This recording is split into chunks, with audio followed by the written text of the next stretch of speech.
നമസ്കാരം. നിങ്ങളുടെ JIIB പരീക്ഷാ തയ്യാറെടുപ്പുകൾക്ക് സഹായകമായ മറ്റൊരു വിഷയവുമായി വീണ്ടും സ്വാഗതം. ഇന്ന് നമ്മൾ സംസാരിക്കാൻ പോകുന്നത് വർക്കിംഗ് ക്യാപിറ്റൽ ഫിനാൻസിനെക്കുറിച്ചാണ്. ഒരു ബാങ്കർ എന്ന നിലയിൽ ഇതിന്റെ ഓരോ വശവും നിങ്ങൾ കൃത്യമായി അറിഞ്ഞിരിക്കണം. അപ്പോ നമുക്ക് നേരെ വിഷയത്തിലേക്ക് കടക്കാം, അല്ലേ? ഇന്ന് നമ്മൾ എന്തൊക്കെയാണ് ചർച്ച ചെയ്യാൻ പോകുന്നതെന്ന് നോക്കാം. ആദ്യം വർക്കിംഗ് ക്യാപിറ്റൽ ടൂൾ കിറ്റ് എന്താണെന്ന് മനസ്സിലാക്കും. പിന്നെ കമ്പനികൾക്ക് ഉള്ളിൽ നിന്നും പുറത്തുനിന്നും എങ്ങനെ ഫണ്ട് കണ്ടെത്താമെന്ന് നോക്കും. തുടർന്ന് പരീക്ഷയ്ക്ക് വളരെ പ്രധാനപ്പെട്ട ഫാക്ടറിങ്ങും ഫോർഫെറ്റിങ്ങും തമ്മിലുള്ള വ്യത്യാസം പഠിക്കും. അതിനുശേഷം നിയമങ്ങളും റിസ്കുകളും. അവസാനം പരീക്ഷയ്ക്ക് വേണ്ടി എല്ലാം കൂടി ഒന്ന് ക്രോഡീകരിച്ച് ഒരു സ്ട്രാറ്റജിക് സമ്മറിയും. ഓക്കെ, അപ്പൊ നമുക്ക് ആദ്യത്തെ ഭാഗത്തേക്ക് കടക്കാം. The working capital tool kit. അതായത് ഒരു ബിസിനസ്സിന് അതിന്റെ ദൈനംദിന ആവശ്യങ്ങൾക്കായി പണം കണ്ടെത്താനുള്ള വഴികൾ. ഇതിന് പ്രധാനമായും രണ്ട് തരം സ്രോതസ്സുകളാണുള്ളത്. ഒരു ബാങ്കർ എന്ന നിലയിൽ ഇത് നമ്മുടെ അടിസ്ഥാന പാഠമാണ്. നമുക്ക് നോക്കാം അവ ഏതൊക്കെയാണെന്ന്. വളരെ ലളിതമായി പറഞ്ഞാൽ, ഒരു ബിസിനസ്സിന് പണം കണ്ടെത്താൻ രണ്ട് വഴികളുണ്ട്. ഒന്നുകിൽ സ്വന്തം പ്രവർത്തനങ്ങളിൽ നിന്ന് തന്നെ പണം കണ്ടെത്താം. ഇതിനെയാണ് നമ്മൾ ഇംഗ്ലീഷിൽ ഇന്റേണൽ സോഴ്സസ് എന്ന് പറയുന്നത്. അല്ലെങ്കിൽ പുറത്തുനിന്നുള്ള സ്ഥാപനങ്ങളുടെ സഹായം തേടാം, അതായത് ബാങ്കുകൾ പോലെയുള്ളവ. അതിനെ എക്സ്റ്റേണൽ സോഴ്സസ് എന്നും പറയും. നമുക്കാദ്യം ഇന്റേണൽ സോഴ്സസ് എന്താണെന്ന് നോക്കാം. ഭാഗം 2. Inside the business, internal sources. അപ്പോ എങ്ങനെയാണ് ഒരു കമ്പനി പുറത്തുനിന്ന് ആരോടും ചോദിക്കാതെ സ്വാഭാവികമായി ഫണ്ടിംഗ് കണ്ടെത്തുന്നത്? ഇതിൽ ഏറ്റവും സാധാരണയായി കാണുന്ന ഒന്നാണ് അക്രൂവൽസ്. ഈ വാക്കോർത്തുവയ്ക്കുക, അക്രൂവൽസ്. എന്താണത്? നമുക്ക് നോക്കാം. ഇതൊരു ചെറിയ തന്ത്രം പോലെയാണ്. ഒരു കമ്പനി ഒരു ചിലവ് രേഖപ്പെടുത്തുന്നു, ഉദാഹരണത്തിന് ശമ്പളം അല്ലെങ്കിൽ വാടക. പക്ഷെ ആ പണം അപ്പോൾ തന്നെ കൊടുക്കുന്നില്ല. കൊടുക്കാനുള്ള തീയതിയാകുന്നതുവരെ ആ പണം കമ്പനിയുടെ കയ്യിലിരിക്കും. ഈ ചെറിയ കാലയളവിൽ കമ്പനിക്ക് ആ പണം യാതൊരു പലിശയുമില്ലാതെ ഉപയോഗിക്കാൻ പറ്റും. വളരെ സിമ്പിളല്ലേ? ഇതാണ് അക്രൂവൽസ്. ഭാഗം 3. Outside help, external instruments. ശരി, കമ്പനിക്കുള്ളിലെ ഫണ്ട് മാത്രം മതിയാകാതെ വരുമ്പോഴോ? അപ്പോഴാണ് പുറത്തുനിന്നുള്ള സഹായം തേടുന്നത്. ഇവിടെയാണ് ബാങ്കുകളായ നമ്മുടെയെല്ലാം പങ്കുവരുന്നത്. അതുകൊണ്ടുതന്നെ വർക്കിംഗ് ക്യാപിറ്റൽ ടൂൾ കിറ്റിലെ ഏറ്റവും വലിയ ഭാഗവും ഇതുതന്നെയാണ്. ഈ പുറത്തുനിന്നുള്ള സഹായം പല തരത്തിലുണ്ട്. സാധനങ്ങൾ കടമായി വാങ്ങുന്ന ട്രേഡ് ക്രെഡിറ്റ് മുതൽ നമ്മൾ ബാങ്കുകൾ നൽകുന്ന ബാങ്ക് അഡ്വാൻസസ് വരെ. അതുമാത്രമല്ല, commercial paper, Inter corporate deposits പോലുള്ള കുറച്ചുകൂടി സങ്കീർണമായ മാർഗങ്ങളുമുണ്ട്. ഇതിൽ ഏറ്റവും പ്രധാനപ്പെട്ടതും നമ്മൾ ബാങ്കർമാർ ദിവസവും കൈകാര്യം ചെയ്യുന്നതുമായ ഒന്നാണ് ക്യാഷ് ക്രെഡിറ്റ് അഥവാ CC. പരീക്ഷയ്ക്ക് വേണ്ടി ഓർത്തുവെക്കുക, ഇതിന് ഒരു നിശ്ചിത തിരിച്ചടവ് ഷെഡ്യൂൾ ഇല്ല.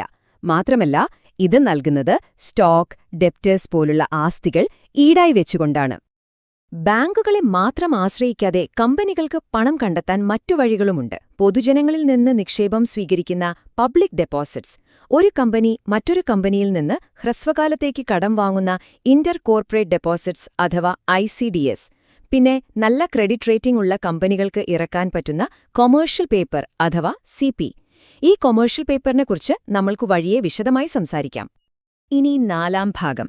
ഇവിടെ എല്ലാവരും കുറച്ചുകൂടി ശ്രദ്ധിക്കുക. കാരണം ഇത് പരീക്ഷയിലെ ഒരു സ്ഥിരം ചോദ്യം വരുന്ന ഏരിയയാണ്. ഫാക്ടറിങ്ങും ഫോർഫെറ്റിങ്ങും. കേൾക്കുമ്പോൾ ഒരുപോലെ തോന്നാമെങ്കിലും ഇവ രണ്ടും രണ്ടാണ്. എന്താണ് വ്യത്യാസം എന്ന് നമുക്ക് കൃത്യമായി മനസ്സിലാക്കാം. എപ്പോഴാണ് ഇവ ഓരോന്നും ഉപയോഗിക്കേണ്ടത്? വളരെ ലളിതമാണ്. ഫാക്ടറിംഗ് സാധാരണയായി ഉപയോഗിക്കുന്നത് ഒരുപാട് ആഭ്യന്തര ബയർമാരുമായി, അതായത് ഇന്ത്യയ്ക്കുള്ളിലുള്ള ബയർമാരുമായി ഇടപാടുള്ളപ്പോഴാണ്. എന്നാൽ ഫോർഫെറ്റിംഗ് ആകട്ടെ മിക്കവാറും ഒരൊറ്റ വിദേശ ബയറുമായി ദീർഘകാല ഇടപാടുള്ളപ്പോഴാണ് തിരഞ്ഞെടുക്കുന്നത്. ഫാക്ടറിംഗിൽ നിങ്ങൾ നിർബന്ധമായും അറിഞ്ഞിരിക്കേണ്ട ഒരു വാക്കാണ് റിക്കോഴ്സ്.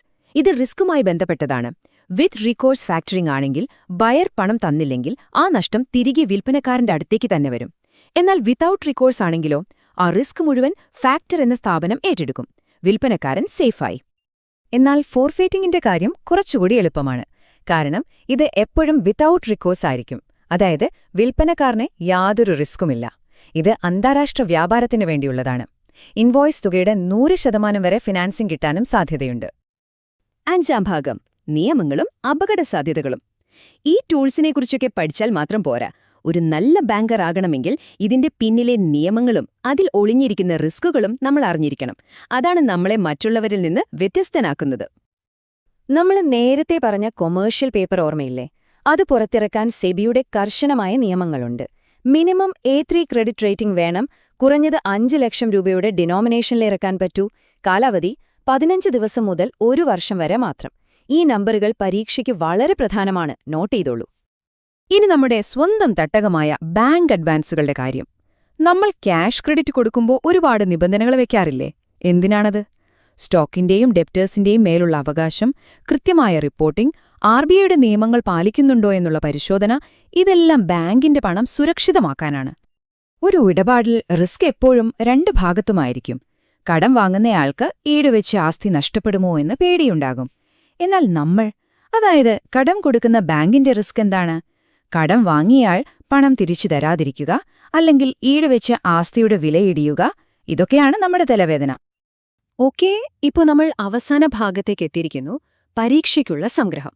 ഇത്രയും നേരം നമ്മൾ ചർച്ച ചെയ്ത കാര്യങ്ങൾ JIIB പരീക്ഷയ്ക്ക് വേണ്ടി എങ്ങനെ ഓർത്തുവെക്കാമെന്ന് നോക്കാം. ഏറ്റവും പ്രധാനപ്പെട്ട പോയിന്റുകൾ മാത്രം നമുക്കൊന്നുകൂടി ഉറപ്പിക്കാം. ഈ നമ്പറുകൾ നിങ്ങളുടെ മനസ്സിൽ പതിയട്ടെ. അക്രൂവൽസ് ആണെങ്കിൽ ഫിനാൻസിംഗ് കോസ്റ്റ് 0ആണ്.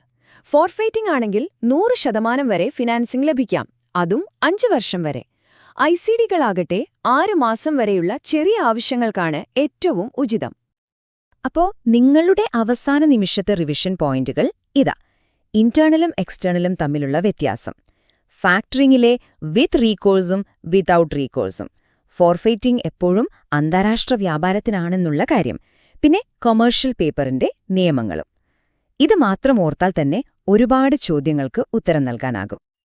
അപ്പോ നമ്മൾ മനസ്സിലാക്കേണ്ട ഏറ്റവും പ്രധാനപ്പെട്ട കാര്യം ഇതാണ്: വർക്കിംഗ് ക്യാപിറ്റൽ മാനേജ്മെന്റ് എന്നത് ഒരു ടൂൾ ബോക്സിൽ നിന്ന് ഒരു ഉപകരണം തിരഞ്ഞെടുക്കുന്നത് പോലെയല്ല, അതൊരു ചെസ് കളി പോലെയാണ്.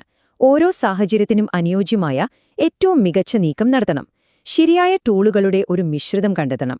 ഒരു കമ്പനിയുടെ നിലനിൽപ്പിനും വളർച്ചയ്ക്കും ഈ തിരഞ്ഞെടുപ്പ് ഇത്രയേറെ നിർണായകമാകുന്നത് എന്തുകൊണ്ടാണെന്ന് നിങ്ങൾ എപ്പോഴെങ്കിലും ചിന്തിച്ചിട്ടുണ്ടോ?